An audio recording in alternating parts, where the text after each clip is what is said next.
Hello everyone and welcome to the channel. My name is Brent. We're having a little bit of a different setup this week because I am working all weekend and at a hotel. So I'm working out of my laptop right now.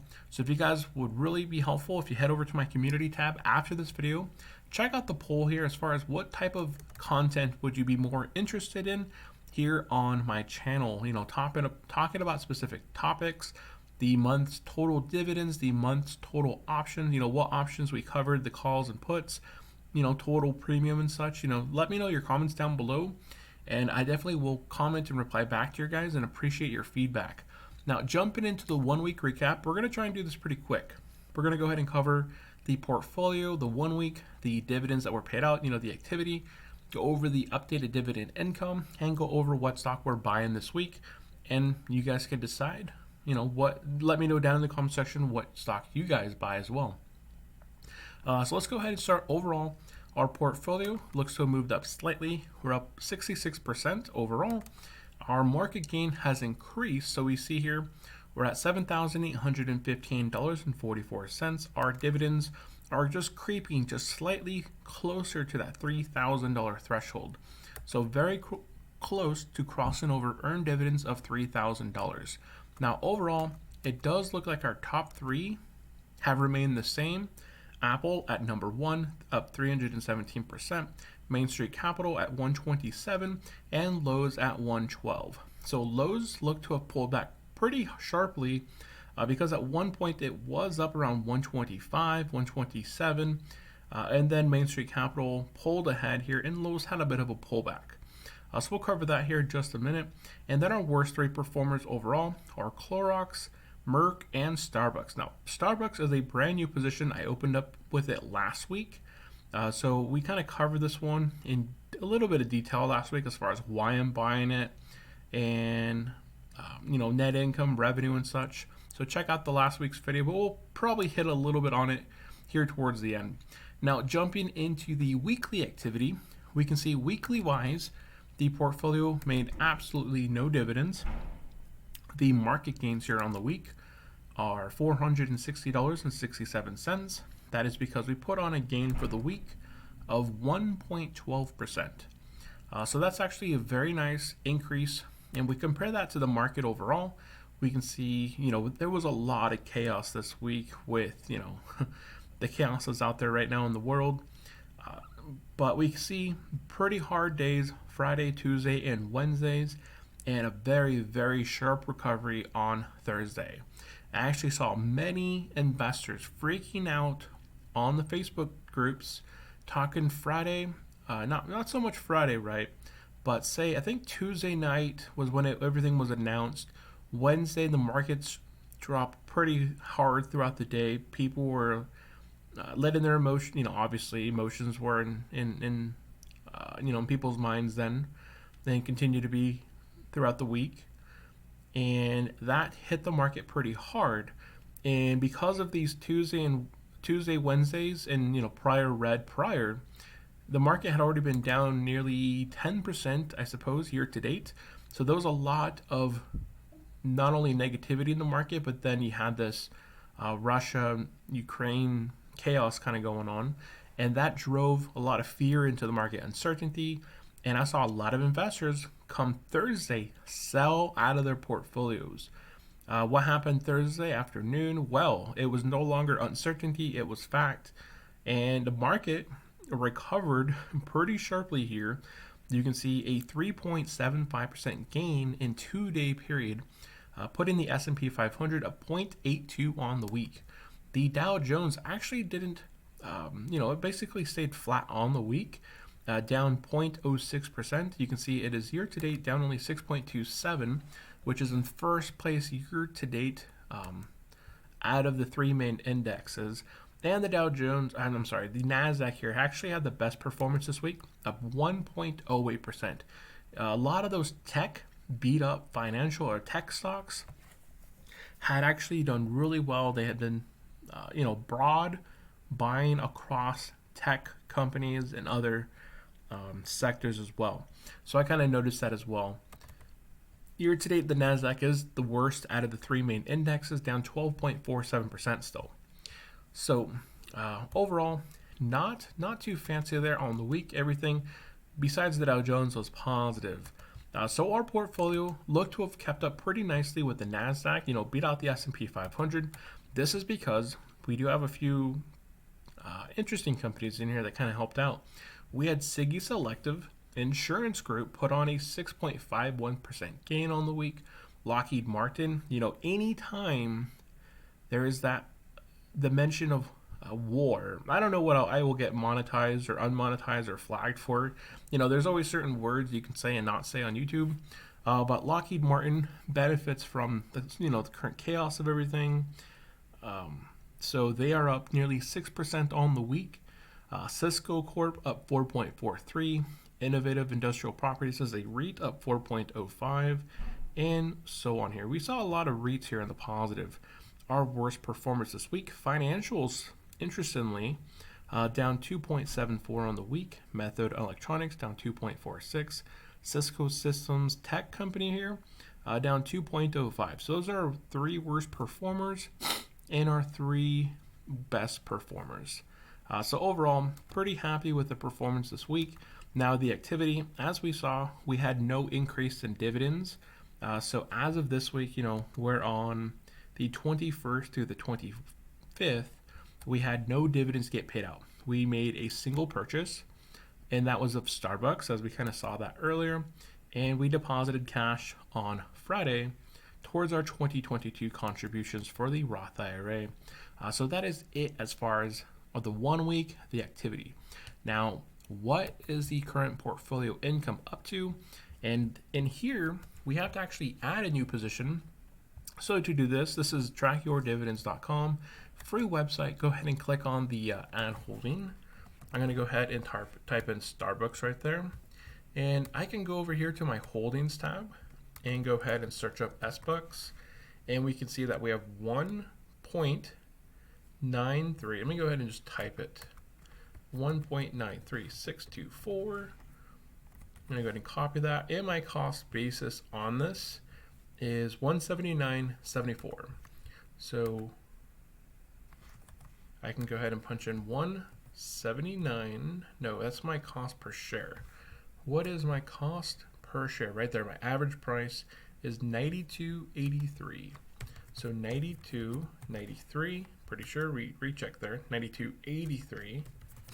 And then I can just go ahead and select add holding. This will kind of add it to the portfolio. And we can see down here towards the bottom, SBucks was added in there. It shows our current shares, our cost basis, and our share price. And we can see that because of last week's purchase, we increased our overall dividend income for the year by $3.80. So only with 100 and some bucks, right? We invested $179, and we increased our future income by nearly $4 going forward. So I'm pretty happy with that. We can see here that our annual income now sits at $1,135 on the annual basis. So that is the updated dividend income.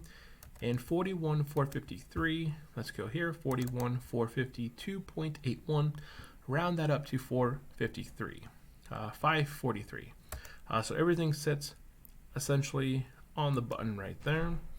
Now on to what are we purchasing this week. Now I have 3 positions I want to go ahead and share with you guys, and talk really quickly on Starbucks right here.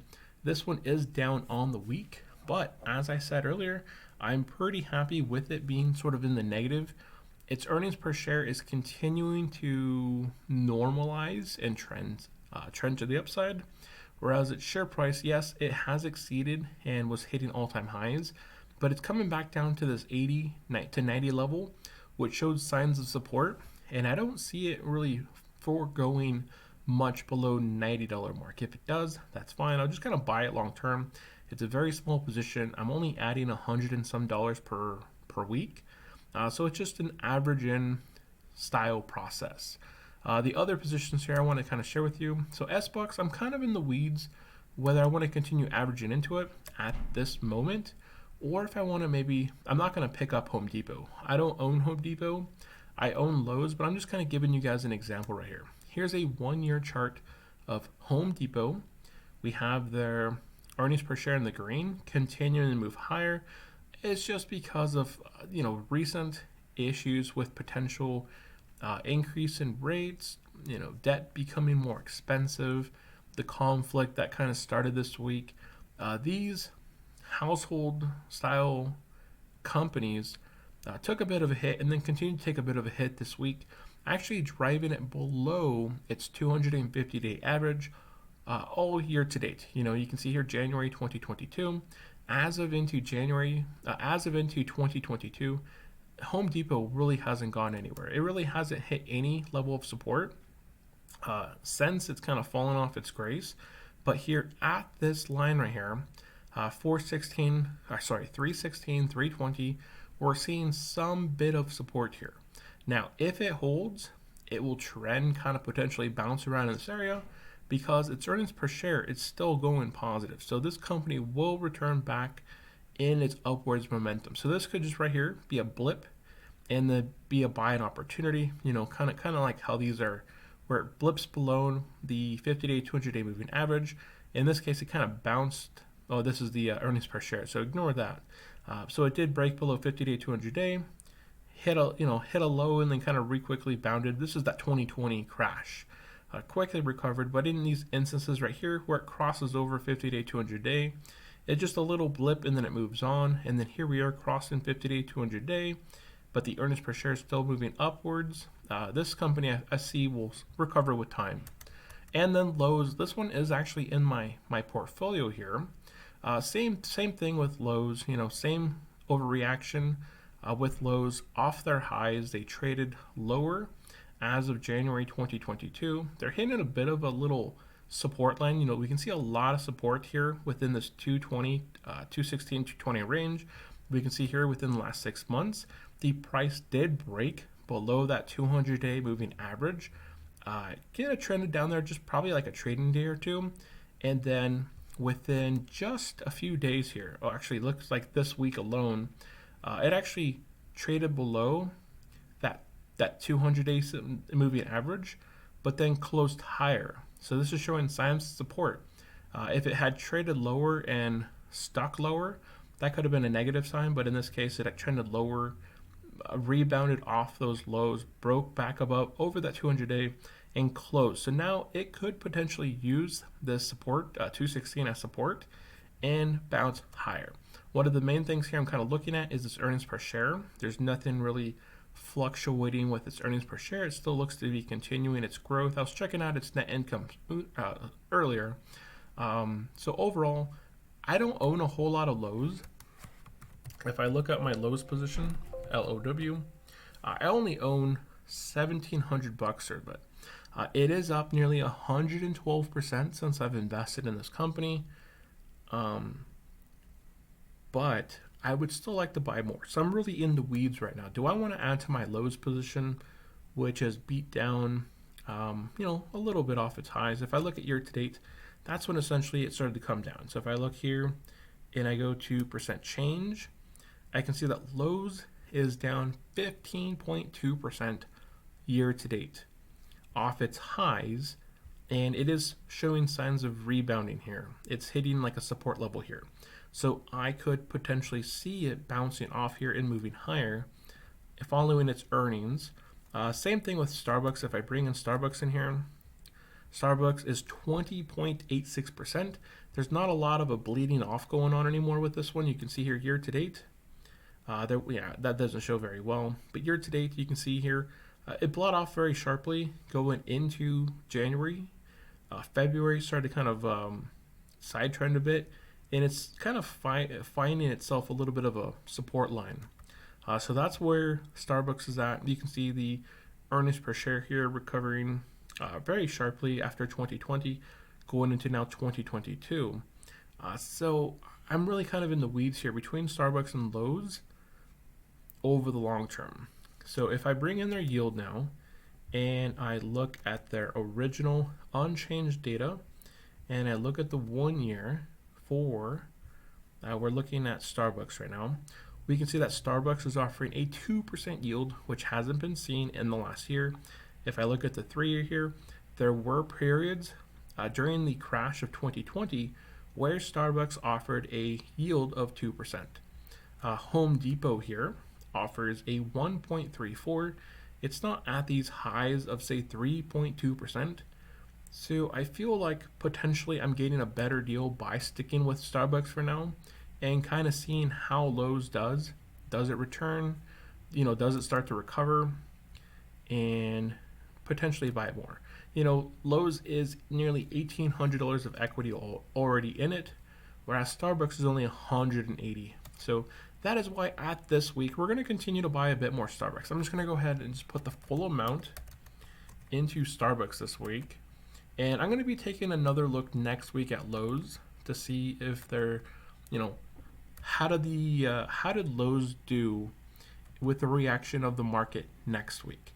Maybe next week I get a better opportunity for Lowe's, maybe a better yield over the last 1 year in comparison to, say, Starbucks. Starbucks, I feel like I'm getting a pretty good price on it for the 1 year yield and even further back than that. I'm getting yields back from the 2020 crash right now. So that's how I feel on Starbucks. So let me know, guys, down in the comment section below, what are you guys buying going into March here now of 2022. We're just a few days away now. We have Saturday, Sunday, and Monday as the final day of February. So yeah, pretty quick. Already into almost our first quarter of 2022.